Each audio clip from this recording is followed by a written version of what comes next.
Students, we are just reading the consequence of atmospheric pressure, means that in our daily life application. So today we will discuss about action of rubber sucker. So you can see this rubber sucker as a hooks in the kitchen or in the bathroom. Okay, so what we used to do, we just uh, put the rubber sucker in a pressure, hot pressure against the wall. Okay, so what happened when you just push the rubber sucker, there is a cord, means a hook like this. That is a hook, that is the hook. So when just we push it hard on the wall, suppose this is the wall.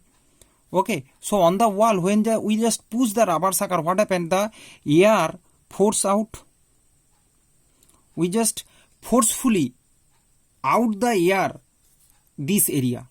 Okay, so this from this area, the rubber sucker is like this, structure is like this. When just we forcefully attached it to the wall, so the wall, the air force out, and when we just leave it, what happened? It become locked down, means there will be a vacuum takes place. When immediately we just release the pressure, what happened? The atmospheric pressure, there is a vacuum creation takes place. So all the atmospheric pressure, what atmosphere pressure, here a lower pressure takes place by outer side.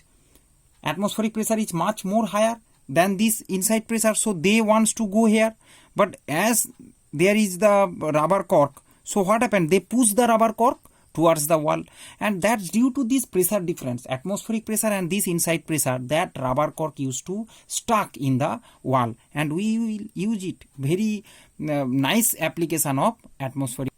So students, for the firm grip, okay, due that firm grip, for the firm grip, the wall must be smooth, okay, so that there will be no gap between the wall and the sucker to allow air to leak inside. Okay, if it is uneven, then what happened? Air leakage takes place and it will just comes out. Okay, so the wall should be even. Okay, so I hope you can understand that is the atmospheric pressure, and it is a application of atmospheric, means consequence of application. Now we are coming to the siphon system. So students, here is the siphon system. In siphon system, you can see that one higher level to a lower level. Means suppose I am talking about water. A water transport supply takes place from a, here is the upper level to the lower level. Okay. So suppose there is two vessel, suppose it is A, it is B vessel. From A vessel to B vessel, we will transfer the liquid. So generally we used a glass or a rubber tube. Okay, glass or rubber tube we used, and you know that open means there is a atmospheric pressure, and here also atmospheric pressure is acting. So what is it working principle? How this siphon system occur? Same thing students, same way it will act. So first this rubber tube or the glass tube will just immerse in A, and we just sucked out all the air before just immersing, put it here, we just sucked out all the air in from it. So what happened? As there is a vacuum it will create, we just suck, as we have sucked the air from inside the tube, atmospheric pressure will push the liquid to go through it. So when once it will go through it, we just open its mouth here. So as the process start, what happened? There is a movement, a continuous movement will takes place.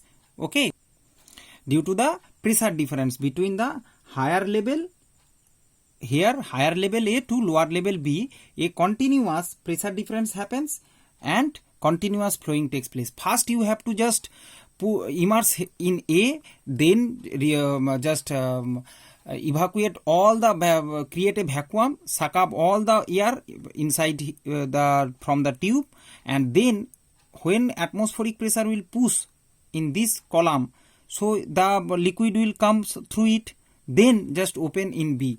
As there is a pressure difference, means a level difference, means a pressure difference is there, so the continuous flowing takes place. This is the siphon system, and it's very easy. I think you can easily understand, and this is also a consequence of atmospheric pressure. And students, last one is taking out oil from a sealed oil can. So just you listen carefully. I am saying it is difficult to take out oil from a completely filled and sealed can by making a single hole on it. Okay, the reason is that there is no air inside completely filled and sealed oil can. So there is no air. So when we can make a small, we just tilted the pressure due to the column of oil is much more lesser than the atmospheric pressure. Okay, so when just we make a small hole and we just tilted the we tilted that tin, what happened? That time the inside liquid pressure is much less than the outer atmospheric pressure, hence the liquid will not try to come out. But if we just make another hole directly horizontally to the opposite end, what happened? The air will enter from the opposite direction and push on the wall on oil. Okay, so from the another side hole, air enter and just push the oil to comes out through the another hole. Okay, so two hole will be there. So one hole air will enter and the push the oil through to come out through the another hole. Okay, hence two hole we just it's very interesting. A sealed oil can, you can see that in the grocery shop they used to make two hole, two different side in the can, that easily atmospheric pressure help it to come out the oil. Okay, so I hope you can understand. Thank you very much.